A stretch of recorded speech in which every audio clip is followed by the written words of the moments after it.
नमस्कार. नमस्कार. सादरीकरणाच्या या तिसऱ्या मंगल पर्वामध्ये मंगळवारच्या सर्वांचं हार्दिक स्वागत आणि सर्वांना शुभेच्छा. कार्यक्रमाचा शुभारंभ आपण शंखनादाने करूया. आरती प्रभुणे, त्यानंतर प्रदीप आडूर आणि नंतर विजय डेंगे शंखनाद करतील. आरती प्रभुणे.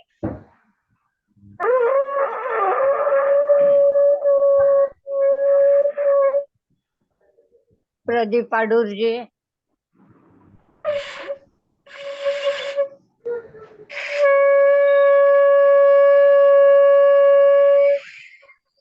विजयजी डेंगे.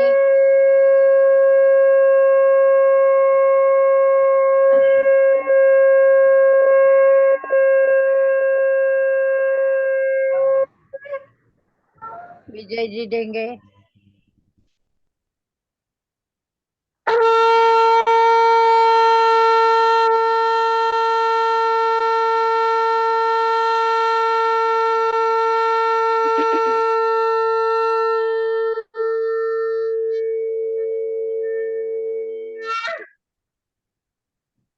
आरती प्रभुणे, प्रदीप आडूरजी, विजयजी ढगे यांनी अतिशय सुंदर शंखनाद करून कार्यक्रमाचा मंगल पर्वाचा जो काही एक मंगल क्षण साधला आहे त्याबद्दल त्यांचं हार्दिक अभिनंदन आणि शुभेच्छा देऊन आपण आता पुढच्या कार्यक्रमाला सुरुवात करूया. पुढचे सूत्र श्री खानोलकर सरांकडे.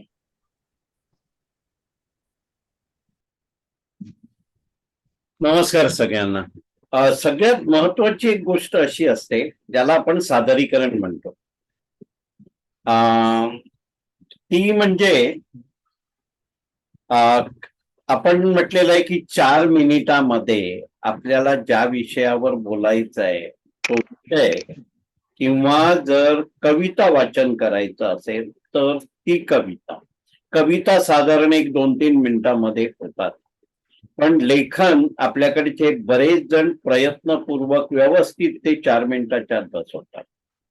त्याचबरोबर सादरीकरण म्हणजे आपले उच्चार, शब्दामधलं वजन, शब्दामधली गॅप, आवाजाची उंचा आणि नीचापण जसं बोलायचं असेल त्याप्रमाणे, आणि आय कॉन्टॅक्ट मधून मधून आपल्या मोबाईलमध्ये जो कॅमेरा आहे तिथे नजर पण गेली पाहिजे. म्हणजे ही सगळी एका वक्त्याची चिन्ह आहे की आपण जेव्हा स्टेजवर उभे राहतो तेव्हा भले आपल्या समोर लिहिलेला कागद असला तरी समोरच्या ऑडियन्सला वाटलं पाहिजे की तुमच्याशी संपर्क चालू आहे. आवाज जर व्यवस्थित, आपला आवाजाची लेवल आणि आवाजाचा प्रकार, शब्दामधलं अंतर जर व्यवस्थित गेलं तर प्रत्येक शब्द समोरच्या ऑडियन्सला कळतो. कारण तिकडे काय म्हणालात तुम्ही विचारायला थारा नसतो. तर ही सगळी सगळ्यांची प्रॅक्टिस होण्यासाठी आपण करतो. आपल्याकडे बरेच जण भाग घेतात. पण एक विनंती आहे की ज्यांनी नाही घेतलाय, आता कोण म्हणेल आम्ही काही लिखाण करत नाही, पण प्रत्येकाच्या आयुष्यात ना काही चांगले प्रसंग येऊन गेलेले आहेत, चांगले अनुभव येऊन गेलेले, आणि हे प्रसंग, हे अनुभव आपण या माध्यमातून सर्वांकडे पोहोचवू शकतो आणि आपल्यामध्ये ही कला एक संपादन करू शकतो. दुसरं मला सांगायचंय कविता वाचन. कविता वाचन आहे ना, ते आपण इतर कविता ज्या बघतो, आज पण मी एक हास्य कविता पाठवली आहे ग्रुपवर, तर प्रत्येक शब्द स्पष्ट आणि प्रत्येक ओळ सावकाशीनं 2दा म्हटली गेली पाहिजे. कवितेचं टायटल 2दा सांगितलं गेलं पाहिजे. कारण कसं आहे, आपण जेव्हा एखादं लिखित वाचतो किंवा लिखित बोलतो तेव्हा संदर्भ असतो मागच्या वाक्याचा पुढच्या वाक्यात आणि त्याच्या पुढच्या वाक्यात. पण कवितेमध्ये संदर्भ असतोच असं नाही. एक एक ओळ बरंच काही, एक एक पॅराग्राफ सांगून जाते, आणि त्यामुळे आपला कविता वाचनाचा आवाज पण मस्त स्पष्ट छान गेला पाहिजे, हसत खेळत, समोर ऑडियन्स आहे त्याला खेळवत. तर हे आपण बदल करूया. आणि हे माझं सांगण्याचा उद्देश एवढा की हा आपला कार्यक्रम युट्यूबवर जातो, त्यामुळे आपले सगळे सभासद बघतात आणि हे प्रमाण वाढलं पाहिजे.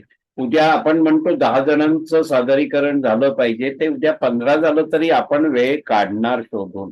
हा, त्यामुळे एवढं मी म्हणतो. आणि पुढची सूत्र म्हणजे आपल्याकडे शुभदाताई खटावकर, डॉक्टर शुभदाताई खटावकर या सगळ्यांच्या सादरीकरणाचा आढावा घेतात. तर त्यांना फ्री करण्यासाठी आपण नेहमी विनंती करतो की त्यांनी प्रथम सादरीकरण करावं. तर डॉक्टर शुभदाताई खटावकर, आपण आपले सादरीकरण सुरू करू शकताय. डॉक्टर शुभदाताई खटावकर. नमस्कार सर्व सारस्वतांना, नमस्कार. सादरीकरण करणाऱ्यांना. माझी काल जन्माला आलेली एक नवी कविता छोटीशीच आहे, पण सगळ्यांनी ती चित्तात ठेवावी अशी असं मला वाटतं. वा. आणि म्हणून ती कविता मी सादर करते. कवितेचं शीर्षक आहे एकाग्रता चित्ताची. कवितेचं शीर्षक आहे एकाग्रता चित्ताची. एकाग्रता चित्ताची असे मोठे बळ, एकाग्रता चित्ताची असे मोठे बळ, जी तात्काळ देई प्रयत्नांचे फळ, जी तात्काळ देई प्रयत्नांचे फळ. एकाग्रता चित्ताची, एकाग्रता चित्ताची असे शांतीचा वास, असे शांतीचा वास, चित्ती स्थिरावूनी करी अशांतीचा नाश, चित्ती स्थिरावून करी अशांतीचा नाश. एकाग्रता चित्ताची, एकाग्रता चित्ताची विवेकाचे अढळ स्थान, विवेकाचे अढळ स्थान, नवस्पंदनांना देई नवनवा मान, नवस्पंदनांना देई नवनवा मान.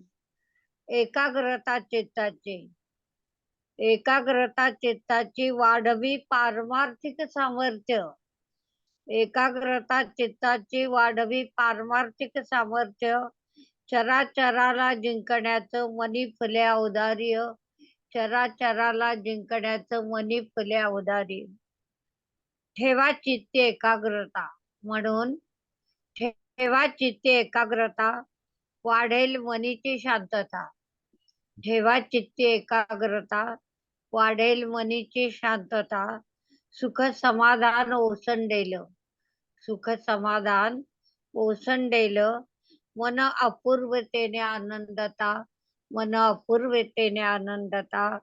एकाग्रता चित्ताचे असे मोठे बळ, जे तात्काळ देई प्रयत्नांचे फळ, जे तात्काळ देई प्रयत्नांचे बळ. धन्यवाद. वा वा. डॉक्टर शुभदाताई, तुम्ही छान. आता आपण जे बोललो, तुम्ही एक आदर्श आहातच आणि बाकी सगळ्यांनाही त्याच्यातून तशी प्रचिती येईल. छान झालेलं आहे सादरीकरण. छान शुभदाताई. मस्त झालं, मस्त झालं. धन्यवाद, धन्यवाद. छान छान छान धन्यवाद.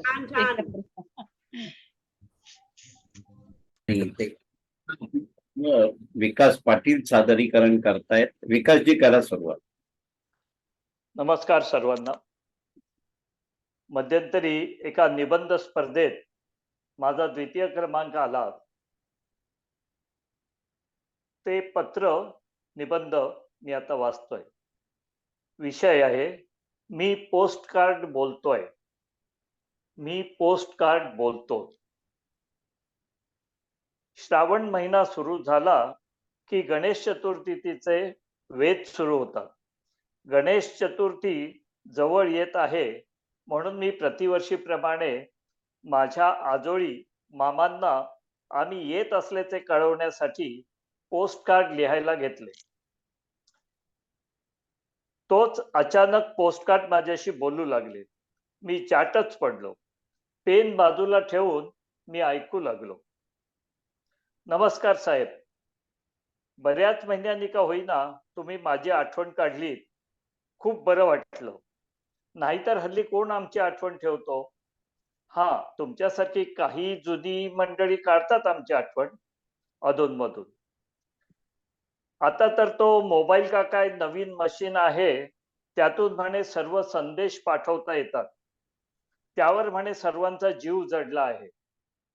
त्याला हातातून खाली ठेवतच नाहीत एक एक जण. मी म्हणतो, ज्याला काही निरोप किंवा संदेश पाठवायचा त्याच्याकडे पण ते मशीन हवं ना. बरं, त्याची किंमत तरी काय कमी असणार? शिवाय या पोस्ट कार्डातून तुमच्या भावना, जिव्हाळा, प्रेम जे दूरच्या माणसाला पोहोचत होतं, त्याने खरोखर त्या नातेवाईकांना होणारा आनंद, त्यांचं समाधान, त्यांच्या डोळ्यात येणारे आनंदाश्रू मी माझ्या डोळ्यांनी पाहिले आहेत. ते प्रेम, ती आपुलकी पाहून मलाही भरून यायचं. खेड्यातून तर पोस्टमन काका आम्हाला सायकलवरून किंवा पायी तांगडतोड करून घरोघरी घेऊन पोचवायचे. लोक त्यांची तासनतास वाट पाहत बसायचे, पोस्टमन काका अजून कसे आले नाहीत म्हणून. शिवाय कोणा एखाद्याला वाचता येत नसेल तर तो पोस्टमन काकांकडून पोस्टकार्ड वाचून घेत असे. मी सर्वांच्या सुखदुःख आनंदाचा साक्षीदार असे. मलाही खूप आनंद व्हायचा. माझा उपयोग खूप छान होतोय हे पाहून. आपल्याकडून पण काही सत्कार्य घडतंय, आपलं जीवन पण सार्थकी लागतंय म्हणून. आमचं जुळं भावंड म्हणजे डबल पोस्टकार्ड. लोक पण किती हुशार. आपल्या पत्राला समोरच्याने लगेचच उत्तर द्यावं म्हणून जोडकार्ड पाठवीत. त्यावर पाठवणाऱ्याचा पत्ता लिहूनच पाठवीत. त्यामुळे पत्र लिहिल्याबरोबर उत्तर लिहून परत पाठवणे साहजिकच असेल. निदान समोरच्याने पत्र मिळाले, आम्ही सर्व खुशाल आहोत, एवढेच जरी लिहिलेले पत्र उलट टपाली आले तरी केवढा आनंद वाटत असेल. पूर्वीच्या काही मंडळींनी तर कोणा थोरा मोठ्यांच्या अभिनंदनाची, आशीर्वादाची असलेली 2-4 ओळीची पोस्टकार्ड सुद्धा अजून जीवापाड जपून ठेवली आहेत. त्या 2 ओळीतला परमानंद तुमच्या या मशीन मधल्या संदेशात किंवा भाषणात आहे का? तुम्हीच सांगा बरं. तुम्हाला सांगतो, प्रथम ऑस्ट्रिया देशांनी म्हणजे 1879 सालापासून आपल्या भारतात आमची सुरुवात झाली. प्रथम आमचे मूल्य केवळ 3 पैसे होते, नंतर ते 5 पैसे आणि कित्येक वर्ष 15 पैसे होते.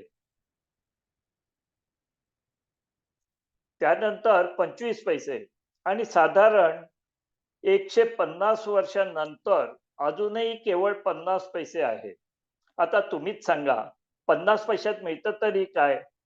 50 पैशाचं नाणं सुद्धा चलनातून बाद झालं आहे म्हणे. आम्ही तर 50 पैशात संबंध भारतात कुठेही तुमचा संदेश पोहोचवण्याचं काम करतो. नुसता संदेशच नाही तर त्याबरोबर जिव्हाळा, आपुलकी, प्रेम, भावना सर्व काही. खरं सांगू, एवढ्या अल्पदरात सेवा देऊनही आणि तुमची जिव्हाळ्याची माणसं पोस्ट कार्डाची वाट पाहत असूनही लोक आमचा उपयोग करत नाहीत म्हणून जीव तिळतिळ तुटतो. आता लोकांची मनं पण पूर्वीसारखी मोकळी राहिली नाहीत म्हणून लोक मोकळ्या पोस्ट कार्डाऐवजी बंद पाकिटच जास्त वापरू लागली.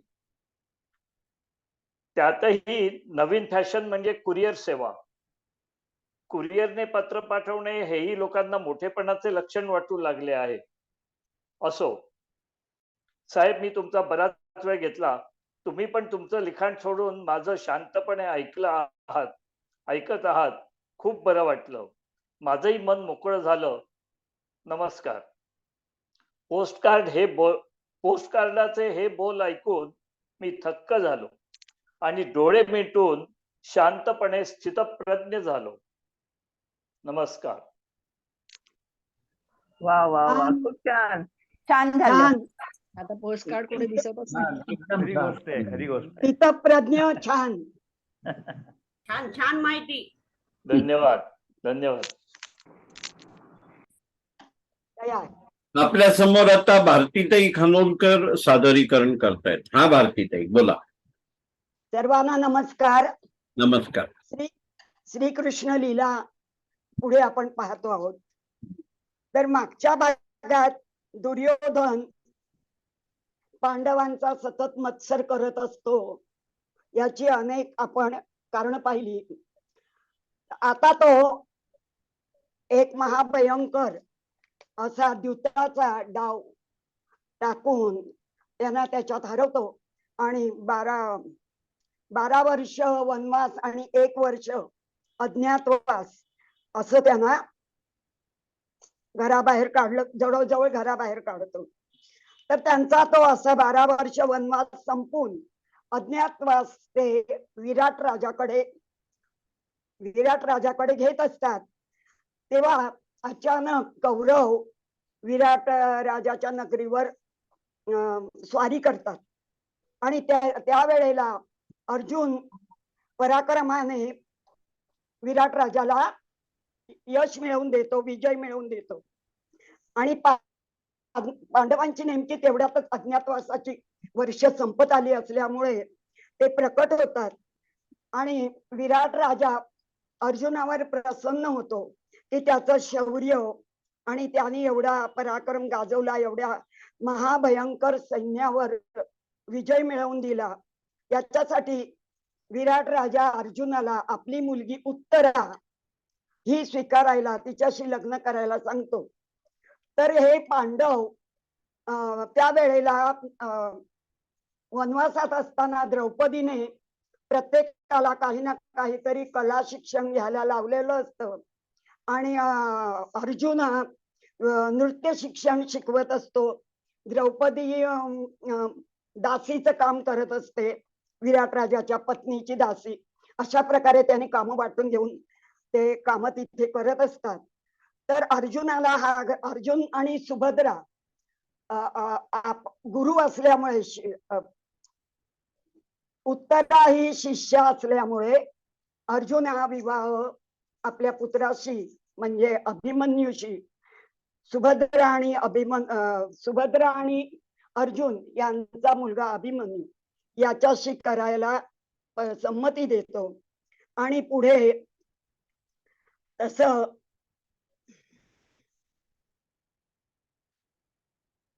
सुभद्रेला ही बातमी जाते आणि ती अभिमन्यूला आणि यादव लोकांना घेऊन विराट नगरीत येऊन अभिमन्यूचा विवाह अभिमन्यू उत्तराचा विवाह थाटात होतो.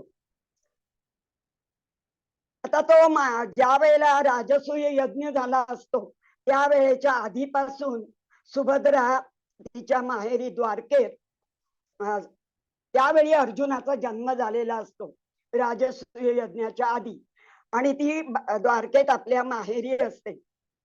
तर दुर्योधन आपल्या श्रीकृष्णाचा अभिमन्यू हा लाडका भाचा असतो. त्याला तो धनुर्विद्या व इतर बौद्धिक शिक्षण देतो आणि द्वारकेत सुद्धा तो अनेक यादवांना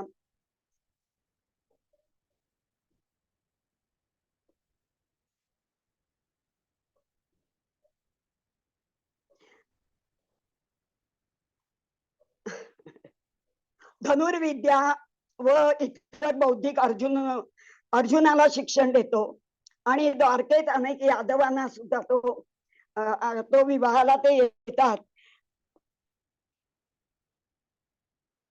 तर इथे हे पांडव जेव्हा येतात, प्रकट होतात, तेव्हा श्रीकृष्णाच्या सल्ल्याप्रमाणे ते व्रतवैकल्य करून पांडव सगळे हस्तिनापुरात येतात. त्यानंतर त्यांना त्यांचे राज्य तरीही द्यायला तयार होत नाहीत. दुर्योधन द्यायला तयार होत नाहीत. उलट गुप्तपणे त्याने युद्धाची आखणी केलेली असते. तर कृष्णाने आणि अनेक जणांनी खूप कौरवांना सांगूनही ते सुईच्या अग्रा एवढी भूमी देणार नाही असा त्यांना सांगितल्यावर शेवटी युद्ध नक्की ठरतं. त्यावेळी आपल्याला सर्वांनाच माहिती आहे की ती अथश्री महाभारत कथा. जे घडलं त्याच्यानंतर सर्व पांडव या महाभयंकर युद्धामध्ये फक्त धृतराष्ट्र आणि विदुर हे कौरव शिल्लक असतात आणि बाकी सगळे कौरव वीरगतीला जातात. तसेच पांडवांचेही सगळे पुत्र वीरगतीला जातात. आणि आता राज्याची घडी बसवण्यासाठी अश्वमेध यज्ञ करण्याची जरुरी असते, म्हणून पांडव 4 दिशांना द्रव्य गोळा करण्यासाठी जातात.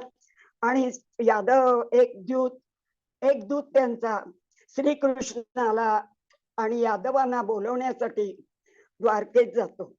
त्याप्रमाणे द्वारकेवरनं श्रीकृष्ण आणि यादव येतात आणि त्यांची सर्व व्यवस्था धृतराष्ट्र आणि विदुर करतात.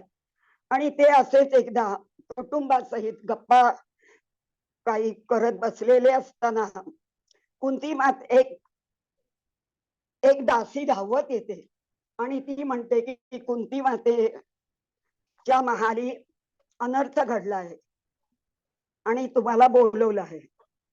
आणि ती म्हणते, धावत येऊन ती म्हणते, उत्तरादेवी प्रसूत झाली आहे आणि मुलगा मृत जन्माला आलेला आहे, तेव्हा तुम्हाला बोलवलेलं आहे. हे ऐकल्याबरोबर सगळे दुःखी होतात आणि कृष्ण लगेच कुंती मातेच्या हृदयी गृहात जातो. तर द्रौपदी आणि ह्यांनी तिला बोलवलेलं असल्यामुळे सगळं तो जातो. तर तिथे गेल्याबरोबर कुंती म्हणते की कृष्णा, तुझ्या भाच्याचा पुत्र अश्वत्थामाने गर्भात मारून टाकला आहे. तर माधवा, कुरुवंशाचा हा शेवटचा कंतू नष्ट झाला. या संकटातून तू तारणारा तू एकटाच आहेस. तर आमच्या कुलाच्या उद्धारासाठी त्याला तू जिवंत कर. सुभद्राई अशाच प्रकारचा शोक करते आणि द्रोणपुत्र अश्वत्थामाने अस्त्रमंत्री गवताची काडी उत्तरेच्या गर्भावर फेकली हे कृष्णाला मनात समजतं आणि तो कुंती आणि सुभद्रा यांचा विलाप पाहून पांडवांच्या या अंकुराला वाचवायचा निश्चय ठरवतो. आणि तो उत्तरा होती त्या तिथे जातो. तिथे कुशल राजवैद्य पण बसलेले असतात. पण श्रीकृष्ण पुत्राला मांडीवर घेतो, आचमन करतो आणि मोठ्याने म्हणतो की आजपर्यंत मी असत्य भाषण कधी केलं नाही आणि माझ्या पुण्याईने हे बालक जिवंत हो. मला धर्म ब्राह्मण प्रिय आहेत. त्या पुण्याईचा या बालकाला त्या पुण्याईने हे बालक जिवंत हो असं म्हटल्यावर बालक डोळे उघडतं आणि रडू लागतं. ते ऐकून सर्वांना आनंद होतो. कृष्णम वंदे जगद्गुरु, कृष्णम वंदे जगद्गुरु. खूप छान, मस्त झाली. छान छान भारतीताई. हा बरं, छान, धन्यवाद. पण इथे तुम्हाला वाटेल काय की आता हा कृष्ण जर हे झाला आहे, सगळं संपलंय, ह्या भारतीताई काहीतरी वेगवेगळं वाचक वाढवतायत, तर ह्याचा संबंध कृष्ण आता की कृष्णाच्या अखेर क्षणाच्या सारांश मध्ये, की कारण आता आपलं होतं ते पुण्यही श्रीकृष्ण देऊन टाकतो आहे की आजपर्यंत जे जे त्यांनी कमवलं होतं ते प्रत्येक त्या शत्रूंच्या मुलांना त्यांनी दिलेलं होतं. कंसाचा सुद्धा वडिलांना राज्य दिलं होतं. प्रत्येकाला तो देतच आला होता. पण आता शेवटी तो आपलं पुण्य आपल्या मित्राच्या नातवाला देतो आहे. अशीच आपल्यावरही अनेक संकट येतात. दुःखाच्या वेळेला आपण ईश्वराचा धावा करतो, ईश्वर धावून येतो आणि आपलंही पुण्य जे असतं ते कमी होत असतं, तेव्हा ते पुण्य आपणही हरिनाम घेऊन किंवा इतर काही पुण्याचं करून वेळोवेळी वाढवलं पाहिजे. हे माझा ह्याचा बोध. धन्यवाद. वा वा. भारतीताई, कृष्णम वंदे जगद्गुरु. परत कृष्णम वंदे जगद्गुरु. भारतीताई मला सांगितलं होतं, मी कृष्णम वंदे जगद्गुरु म्हटल्यानंतर परत 1 मिनिट बोलणार आहे. आणि आज त्यांनी छान मंत्र दिला आपल्याला. खूप जमा करा पुण्य कर्मातून आणि योग्य वेळेला ते द्या. आणि आजचा आपल्या जोशीताईंचा भागवताचा आपण पाठ तसाच आहे. त्याचं वाचन सर्वांनी करा. ओके, ठीक आहे. आपल्या समोर आता माधवी देसाई सादरीकरण करतायत. माधवीताई, सुरुवात करा.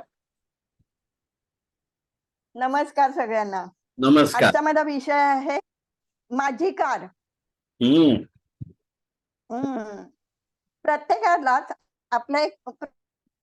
प्रत्येकाचं आपलं एक स्वप्न असतं. नोकरीत स्थिर झाल्यावर घर घ्यायचं, कोणी बंगल्याचं स्वप्न बघतं, तर कोणी लग्नाचं. मग मी पण कशी मागे राहणार ना.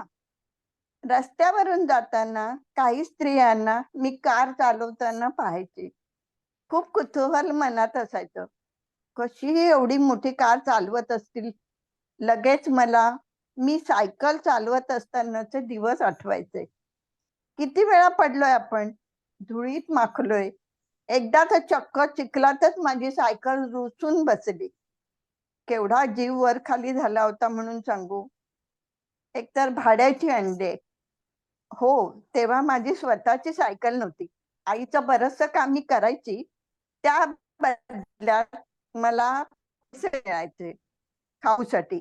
मग मी ते एका न साठवून ठेवली. हो, न जाणो माझ्या भावांनी घेतले तर. मग पुरेसे पैसे जमले की 1 तासाच्या बोधी सायकल भाड्याने मिळायची. मी 1 तासाचीच घ्यायची. मला तसं येतं की जास्तीचा वेळ हवा, पण मग परत चालवायची असेल तर तेवढे खाऊचे पैसे जमतीलच अशी खात्री नव्हती. 1 तास भुरकून जायचा, कळतच नाहीये. मी अभ्युदयनगर चौकी येथे राहायचो. तिथलं पटांगण एवढं मोठं आहे की 2 राऊंड मारला तरी 1 तास व्हायचा. किती भराभर पेंडल मारली.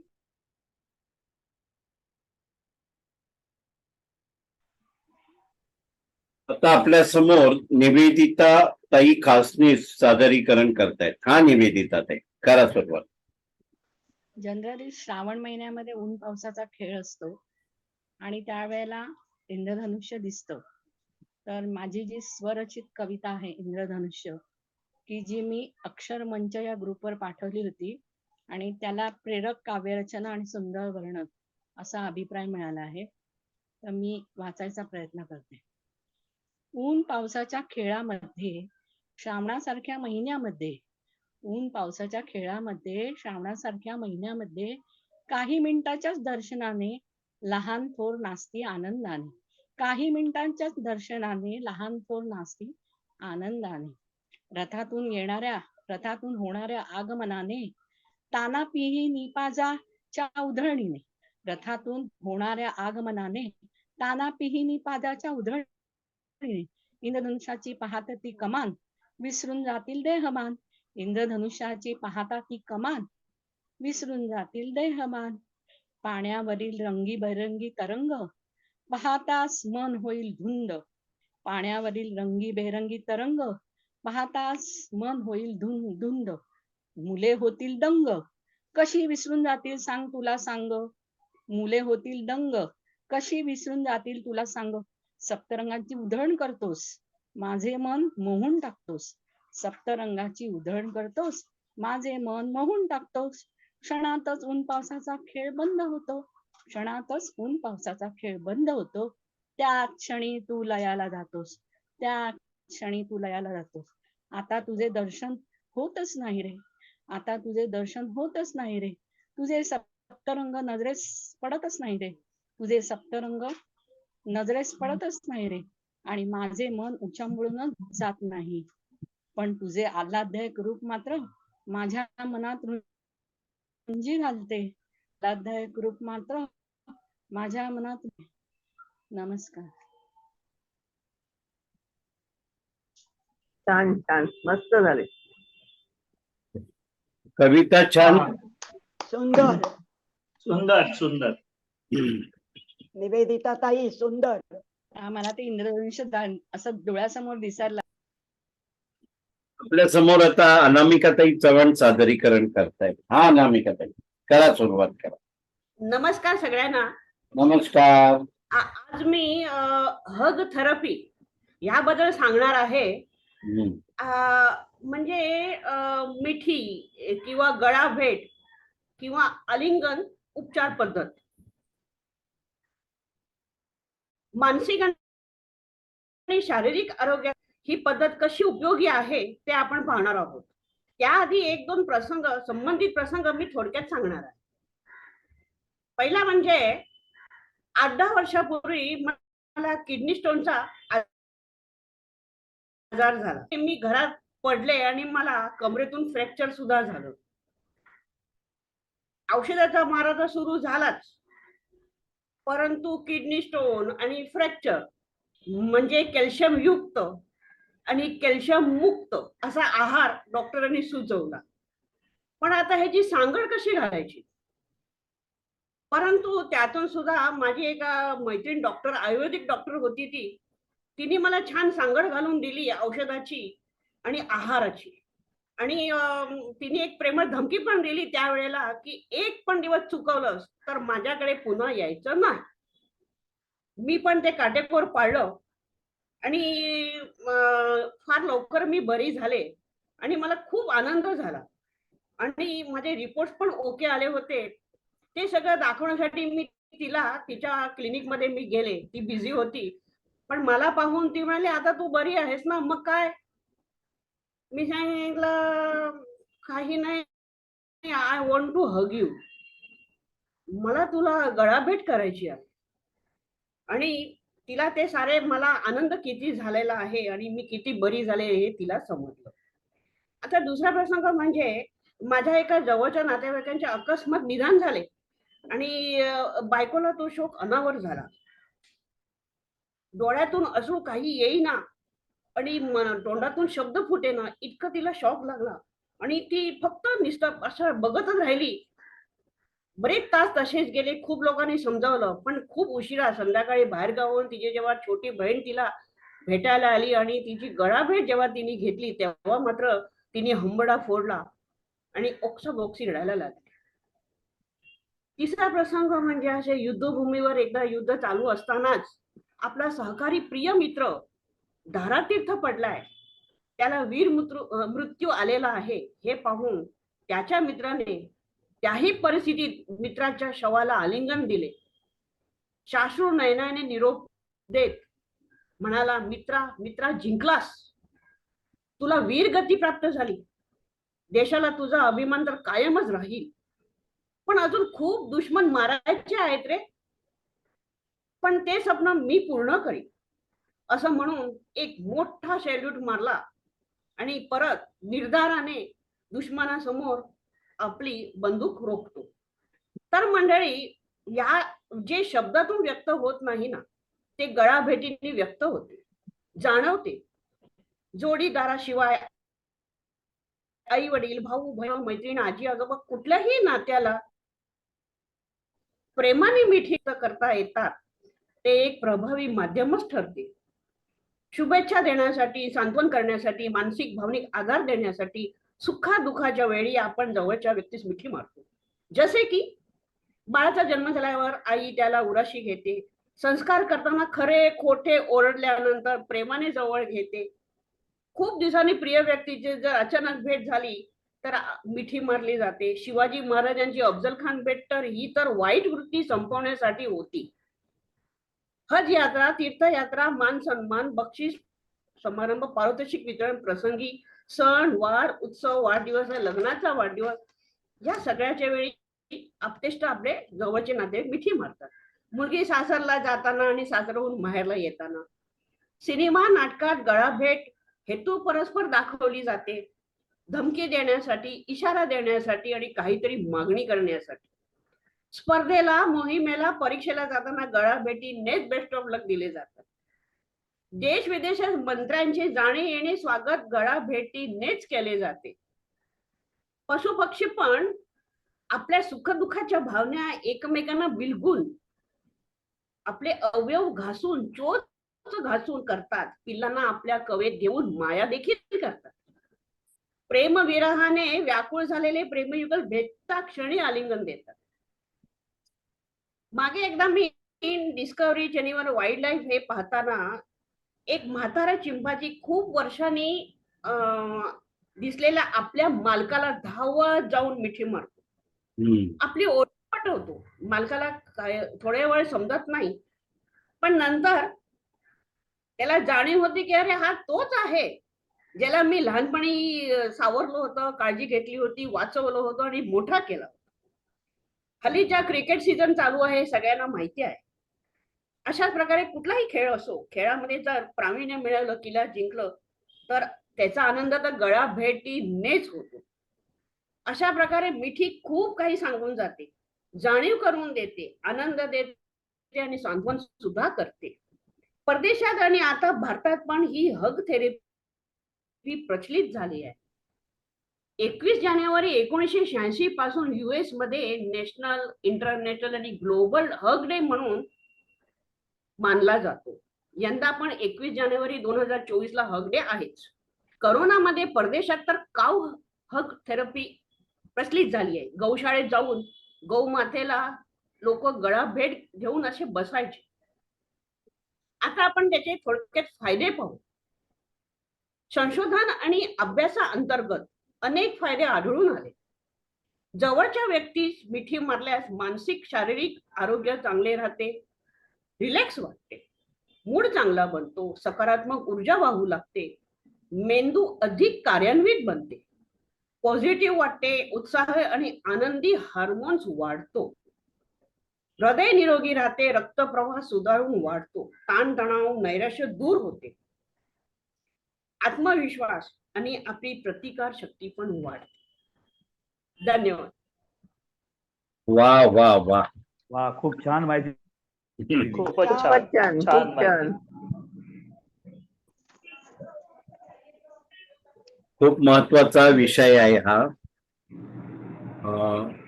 पण त्या विरंगुळात काही गळाभेट घ्यायला येत नाही. दोन भाग आहेत.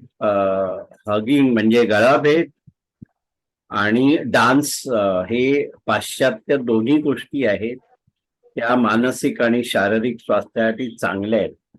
आपल्याकडे खरं डान्स थेरपीचा किंवा डान्सचा पण फार उपभोग घेतला गेला पाहिजे, जाईल हळूहळू. शुभदाताईंनी आज एक छान कवितेचं सादरीकरण केलंय. एकाग्रता चित्ताचे बळ.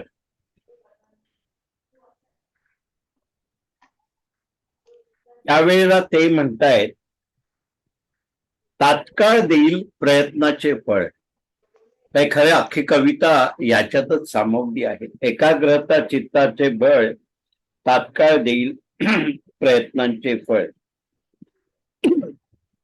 ज्याला आपण फोकस म्हणतो किंवा लक्ष केंद्रित करणं. त्यांनी म्हटलं, एकाग्रता शांतीचा वास आणि अशांतीचा नाश. म्हणजे जर प्रयत्नाचे फळ जर मिळत असेल तर त्यांनी अशांतीचा नाशच होणार आहे. एकाग्रता विवेकाचे अढळ स्थान, नवस्पंदनाला देई नव नव. माझ्याकडे समोर तो शब्द नाहीये. त्यामुळे त्यांनी एकाग्रताने बरंच पारमार्थिक सामर्थ्य, चराचराला जिंकण्याचे सामर्थ्य, देई मनाची शांतता. तर हा छान खरं तुम्ही आज विषयाला हात घातलेला आहे. एकाग्रता, चित्ताचे बळ आणि तात्काळ देईल प्रयत्नाला फळ. सर्व बाजूनी त्यांनी कविता छान मांडली आहे. शुभदाताई, माझ्या क्षमतेप्रमाणे मी उल्लेख केलेला आहे आणि छान कविता आहे.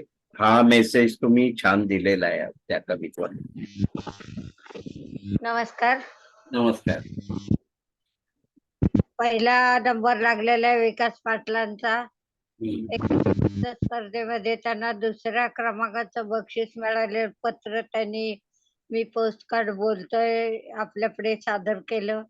श्रावणानंतर येणारे गणपती आणि मामाला पाठवायचं पोस्टकार्ड या पार्श्वभूमीवर पत्र लिहायला घेतलं आणि ते पत्रच विकास पाटलांशी बोलू लागलं. ते म्हणायला लागलं, बरं झालं माझी आठवण काढली. आता नवी नवी यंत्रणा आली, संदेश देण्याची, देश पाठवणं सोपं झालं. तिला जिव्हाळा, प्रेम, आनंद, समाधान, आनंदाश्रू लपवणं किंवा प्रत्यक्ष सादर करणं, आपुलकीची भावना व्यक्त करणं, हे सगळं त्याबरोबर पत्रालाही या भावना व्यक्त कराव्या वाटतात. पोस्ट काका सायकलवरनं किंवा चालत पत्र पोहोचवणं हा त्यावेळचा रिवाज होता. नुसतं पत्र पोहोचवणं नाही तर त्या लोकांच्या भावनांशी समरस होणं आणि ज्या ठिकाणी लेखनाचं वाचनाचं सामर्थ्य नाही त्या ठिकाणी पत्र लिहून देणं किंवा पत्र वाचून दाखवणं ही कामं पण पोस्ट काका करायचे. सर्वांच्या सुखदुःखाचा साक्षीदार असलेलं, जीवन सार्थकी लावणारं आणि अत्यंत कमी अपेक्षा असलेलं असं एक जोडकार्ड सुद्धा लोक पाठवत. कारण अपेक्षा असायची की लगेच उत्तर यावं. त्याला म्हणायचे उलट टपाली पत्र पाठवलं. मग त्याच्यामध्ये अभिनंदन, आशीर्वाद अशी पत्र असं आपण सुद्धा सजवून ठेवलेली आहेत. म्हणजे अक्षरांचा जसा आपण साठा करतो तसं भावनांची सुद्धा आपण अशी एक मोठी, ज्याला आपण भांडार म्हणूया, ते आपण आपल्या जवळ जपून ठेवलेलं आहे आणि आपल्या मोकळ्या वेळामध्ये काढून आपण त्याचा पुनरानंद सादर करत असतो, उपभोगत असतो. त्यामुळं आजच्या मेसेज मध्ये काही हे आपल्याला सापडू शकत नाही. पहिलं पत्र त्यांनी सांगितलं 1869 साली आलं. त्यानंतर 79 ला भारतात आलं. मग त्याची 15 पैसे सुरुवातीला किंमत होती, पुढे 50 झाली. पैसे आजही 50 पैशात मिळतं. म्हणजे इतक्या कमी दरामध्ये आपण संपूर्ण भारतभर हा संदेश, आपला जिव्हाळा, आपुलकी पोहोचू शकतो. आज जरी माझा उपयोग लोक करत नसले तरी कार्डापेक्षा पाकिटाला, कुरिअरला जास्त जमाना आलेला आहे आणि आपल्या भावना पत्रानं माणसासारखं व्यक्त होऊन आपल्या पुढे मांडलेल्या आहेत. म्हणजे याकरता भावनिक आंतरिक जिव्हाळा असावा लागतो, त्याशिवाय निर्जीव वस्तू आपल्याशी बोलत नाही. याला व्याकरणाच्या भाषेमध्ये चेतना गुणोक्ती अलंकार म्हणतात किंवा इंग्लिश मध्ये त्याचं नाव पर्सॉनिफिकेशन ऑफ स्पीच. म्हणजे निर्जीव वस्तू अगदी जिवंत होऊन आपल्याशी आपल्यासारखीच आपल्या बरोबर बोलते आहे आणि हा संवादाचा अनुभव हा आपण प्रत्येकानं घेतला तर त्याला त्यातली मजा कळेल. विकास पाटलांनी छान एक विषय आपल्यापुढे सादर केला आणि छान भाषेतून ते पत्र व्यक्त झालं. त्याबद्दल त्यांना शुभेच्छा, धन्यवाद आणि खूप छान केल्याबद्दल आनंद वाटला. भारती त्यांनी नेहमीप्रमाणे कृष्ण लिहिलेल्या मागच्या भागात दुर्योधनांचा पांडवाचा द्वेष, त्यानंतर 12 वर्षे त्यानं वनवास, 1 वर्ष अज्ञातवास. अज्ञातवासामध्ये विराटाच्या घरी त्यांनी केलेलं जे काही वास्तव्य, त्यावेळेला कौरव झाले आणि प्रत्यक्ष लढाईत भाग घेऊन त्यांनी विराट राजाला विजय मिळवून दिला. त्यामुळे अर्जुनाला विराट राजा आपली मुलगी उत्तरा ही देतो असं म्हणाला. अभिमन्यू उत्तरेचा मग पुढे विवाह झाला थाटामाटात. राजसूय यज्ञापासून सुभद्रा द्वारकेत होती, तिथेच अभिमन्यूचा जन्म झालेला. त्यामुळे त्याला धनुर्विद्येचं शिक्षण मिळालं, अर्जुनालाही मिळालं. पांडव श्रीकृष्णाच्या सल्ल्याने वागत होते तरी दुर्योधन राज्य द्यायला तयार नाही. उलट युद्धाचा त्यानं घाट घातलेला. म्हणजे इथे दुष्ट प्रवृत्तीच्या माणसाने दिलेली शिक्षा पांडवांनी भोगून सुद्धा पांडवांना न्याय द्यायला दुर्योधन तयार नाही. यावरून त्याच्या दुष्ट वृत्तीचं इथे आपल्याला प्रदर्शन घडतं. आता श्री महाभारत कथा म्हणजे हे असं असं घडलं. त्यानंतर या युद्धामध्ये बाकी वीरगतीला जातात. राज्याची गडी बसवण्यासाठी आणि यज्ञ करण्याचे श्रीकृष्णाला आणि यादवांना पाचारण केलं जातं. धृतराष्ट्र विदुर या सगळ्याची व्यवस्था करतात.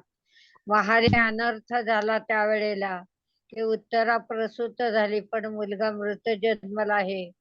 द्रौपदी कृष्णाला तिथे पाचारण केलं जातं. ते तिथे जातात.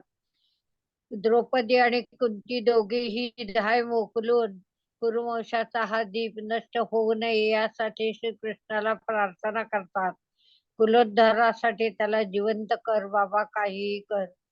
कृष्ण पुत्राला मांडीवर घेऊन आचमन करतो. पुण्याने बालक जिवंत होतो. प्रार्थनेने बालक जिवंत झाल्याचं पाहून सगळेच जण आनंदात होतात. ही अघटित लीला कृष्ण लीला आहे. आपणही आपलं पुण्य वाढवून समाज सेवा केली पाहिजे. पुण्य कर्म केल्यानं चांगल्या घटना घडतात आणि आपल्या बरोबर समाजालाही न्याय मिळतो. कर्तव्याने घडतो म्हणून पुरुषार्थ. हेच आज त्यांनी आपल्याला या कथेतून संदेश दिलेला आहे. खूप छान संदेश. प्रत्येकानं आपल्या ताकदीप्रमाणे समाजसेवा करावी, पुण्य वाढवावं. पुण्य वाढवणं म्हणजे चांगल्या कामाचा स्वीकार करणं आणि वाईट गोष्टींचा प्रतिकार करणं. या गोष्टी आज आपण शिकलो. खूप छान वाटलं. ताईंना धन्यवाद आणि शुभेच्छा. माधवीताईंचं म्हणणं अर्धच राहिलेलं आहे सायकलीचं. त्यामुळं पुढच्या वेळेला आपण ते ऐकू. त्यानंतर अनामिकाताईंनी अत्यंत आजच्या काळाला अत्यंत सुसंगत अशी गळाभेट जी क्वचित घडते आणि डान्स थेरपी यांचा आपल्याला 2 प्रसंगांनी म्हणजे स्पष्ट करून सांगितलेलं आहे की किडनी स्टोनचा त्यांना त्रास झाल्यानंतर त्या कशा पडल्या. त्यानंतर डॉक्टरांनी दिलेला सल्ला, युक्त मुक्त आहार कसा करायचा, याची सांगड कशी घालावी, काटेकोरपणे पालन केल्याचा परिणाम झाला. ती लवकर बरी झाली. म्हणजे आपल्याला पण शिकता येईल की डॉक्टरांचा सल्ला महत्वाचा आहे. कारण त्यांच्यापेक्षा आपलं दुःख कोणी जाणू शकत नाही. आणि अशा तऱ्हेने त्यांना भेटायला गेल्यानंतर झालेली गळाभेट महत्वाची आहे. म्हणजे गळाभेटीतून ज्या भावना आपल्याला बोलण्यातून व्यक्त करता येत नाहीत, ज्ञानेश्वरांच्या भाषेमध्ये हे हृदयीचे ते हृदयी घातले, वरवे पण शिगेचे आले, दोन्ही पातयांनी धरले तेच नेत्र श्रीहरीचे. इतकी गळाभेटीची महती आहे आणि म्हणून ती आजच्या काळाला अत्यंत सुसंगत आहे. दुसराही प्रसंग त्यांनी सांगितला. भेटायला गेल्यानंतर अत्यंत दुःखामध्ये माणसाची भाषा म्हणजे बाहेर पडू शकत नाही, गळा त्याचा अवरुद्ध होतो. पण भेट घेतल्याने जे अंतरीच दुःख अंतरीला कळतं, अंतरीच्या भावना अंतरीला कळतात आणि गळा मोकळा झाल्यानंतर माणूस जातो. भावना व्यक्त केल्या नाहीत तर माणसाला वेड लागण्याची वेळ येईल. आणि म्हणून भावना व्यक्त करण्याचं गळाभेट हे खूप मोठं साधन आहे, हे त्यांनी सांगितलं. कुठल्याही नात्याला गळाभेट हा उपाय आहे. आपण बाळाला उराशी घेतो, त्याला बोलता येत नाही पण आपल्या भावना समजतात. अचानक भेट झाल्यानंतर आपण कडकडून भेटतो. सण वार उत्सव सासरी जाणं या सर्व ठिकाणी गळा भेट महत्वाची. पशु पक्षी पण एकमेकांना बिलगून आपल्या भावना व्यक्त करतात. खेळातही गळा भेट महत्वाची आहे. म्हणजे सांत्वन देताना, धीर देताना, शुभेच्छा देताना. यासाठी आता पाश्चात्य राष्ट्रांमध्ये नोबल हक म्हणून जी काही प्रसिद्धी प्राप्त झालेली आहे ती आपण लक्षाला घ्यायला पाहिजे. आपण गायीला भेटतो आणि या भेटीतून किंवा गळा भेटीतून सकारात्मक ऊर्जा येते. मेंदू आपला कार्यक्षम राहतो आणि रक्तस्त्राव, आपला आत्मविश्वास यांचा प्रभाव होतो. म्हणजे आजच्या भावना शून्यतेच्या काळामध्ये शारीरिक मानसिक सौख्य जर आपल्याला टिकवायचं असेल तर न बोलता मारलेली जी काही गळाभेटी आहे तो सगळ्यात चांगला आयुर्वेदिक उपचार आहे, मानसिक उपचार आहे असं म्हणायला हरकत नाही. खूप चांगली माहिती मिळाली, त्याबद्दल मनपूर्वक धन्यवाद, शुभेच्छा. आजचा एकूण कार्यक्रम छान झाला. शुभदत्त तुम्ही हा आले बद्दल बोलता आलं तर बोला थोडं. माधवी देसाई. हा, एक मिनिट. त्यांनी माझी कार, स्वप्न, नोकरी, घर, काही स्त्रिया कार चालवत ते बघून आपण सायकल चालवावी आणि लहानपणाची आठवण त्याने सांगितली की थोडेसे पैसे जमले की सायकल घ्यायची आणि अगदी त्याचा काट्यावर राहून शेवटच्या क्षणापर्यंत घड्याळाचा काटा फिरेपर्यंत सायकल फिरवायची. 1-2 मिनिटं शिल्लक आहेत म्हटलं की आनंद वाटायचा आणि पुन्हा उलट लगेच ग्राउंड वरती येऊन खूप मोठं पर्यंत चक्करा मारायचा हा आनंद त्यांनी व्यक्त केला. त्यांच्या पुढच्या भावना पुढच्या कार्यक्रमात आपल्याला कळतील अशी शुभेच्छा व्यक्त करूया आणि सर्वांचं मनपूर्वक अभिनंदन करून आज आपण इथे विश्रांती घेऊया. जय श्रीराम.